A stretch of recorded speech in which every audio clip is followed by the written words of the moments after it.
et qui, jusque-là, ne s'était révélé que par des frissons prémonitoires, commencèrent à se manifester avec une amplitude catastrophique. Oui, cela est certain. Les dieux nourrissent contre moi un grief personnel. J'en arrive de suite au scandale le plus éclatant.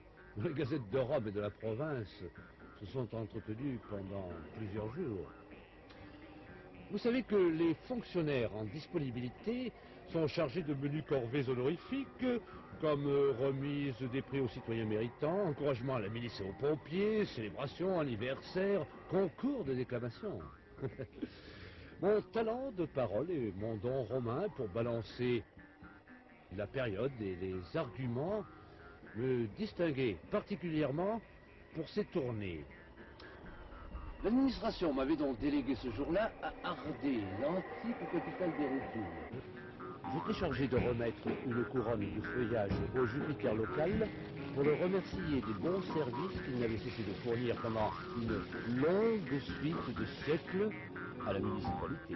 Je venais de terminer ma harangue et j'épongeais mon front ruisselant pendant que les flamines, au milieu des nuages de fumée et de la musique, procédaient aux sacrifices officiels quand je m'aperçus que Jupiter, à la suite de progrès insensibles, semblait renoncer à la position verticale et s'incliner de plus en plus sur la cérémonie avec une attention que, dans d'autres circonstances, on n'aurait pu trouver que flatteuse. Nous assistions à ce spectacle paralysé par une horreur sacrée.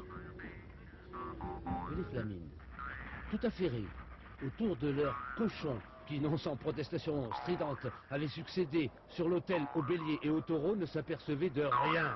À la fin, la condescendance du dieu s'accentua à un tel point que son équilibre y succomba.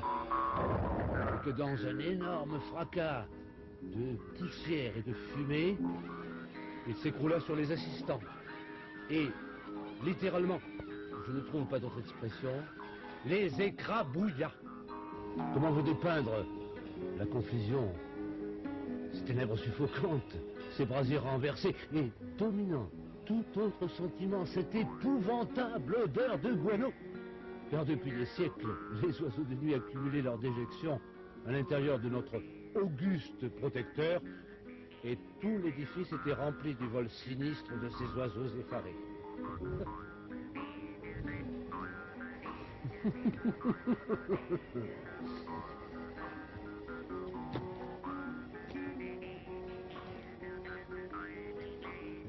J'ai dû rendre compte de tout cela dans mon rapport.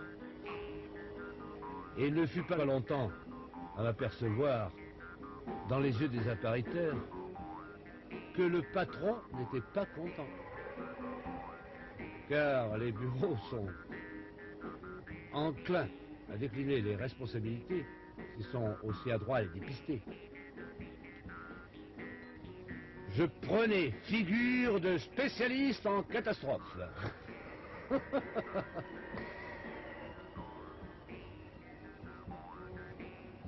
Certains bons amis allèrent même jusqu'à déterrer des archives le souvenir de la tour de Siloé.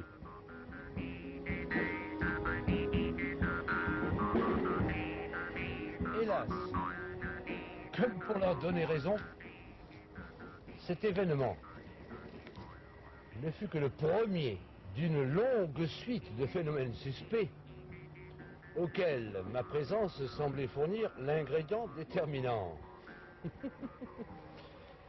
Vous savez avec quelle rapidité s'établit en Italie la réputation de jeteur de sorts.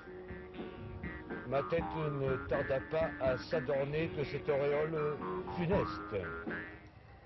Pourtant, quelle part ai-je prise au ridicule accident de Naples? Je n'étais qu'un spectateur, invité parmi les autres par la chambre de commerce. Lorsque le mercure local se déchira de haut en bas, découvrant le sacristain armé de son rat de cave qui, à l'intérieur de son labyrinthe intestinal, l'assistait dans ses performances oraculaires. Combien d'autres effets de cette influence destructive n'ai-je pas vu se propager autour de moi? Bientôt je ne pouvais entrer dans un temple sans que les habitants immortels ne fussent saisis d'une espèce d'inquiétude qu'un séjour prolongé de ma part ne tardait pas à rendre ostensible. Je fis crever l'antique Python de l'Esquilin. Et la main du divin Jules, devant moi, lâcha le rouleau de l'antique Aton. Le cas le plus embarrassant fut celui de mon ambassade à Cyrène. À peine avais-je allumé l'encens devant le simulacre sublime de notre Vénus Aphrodite que je vis. Et mes yeux n'en furent pas les seuls témoins. Au calme de la contemplation sur ce pur visage succédaient l'émoi et les signes extérieurs de cette espèce de grésillement cérébral qui, chez les mortels, annonce l'imminence de l'explosion sternutatoire.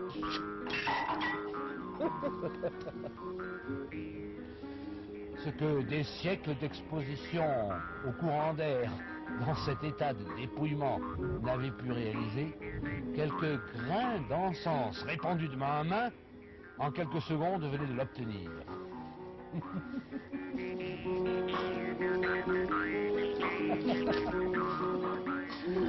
Je me souviens d'un épisode comique.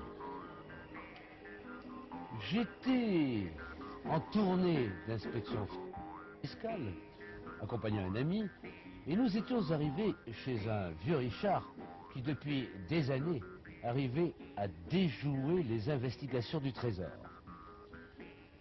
Une fois encore, nous n'avions rien trouvé. Et nous partagions avec le vieux sanglier en question, que notre échec avait mis de bonne humeur, une chiche collation de vin rêche et de gland.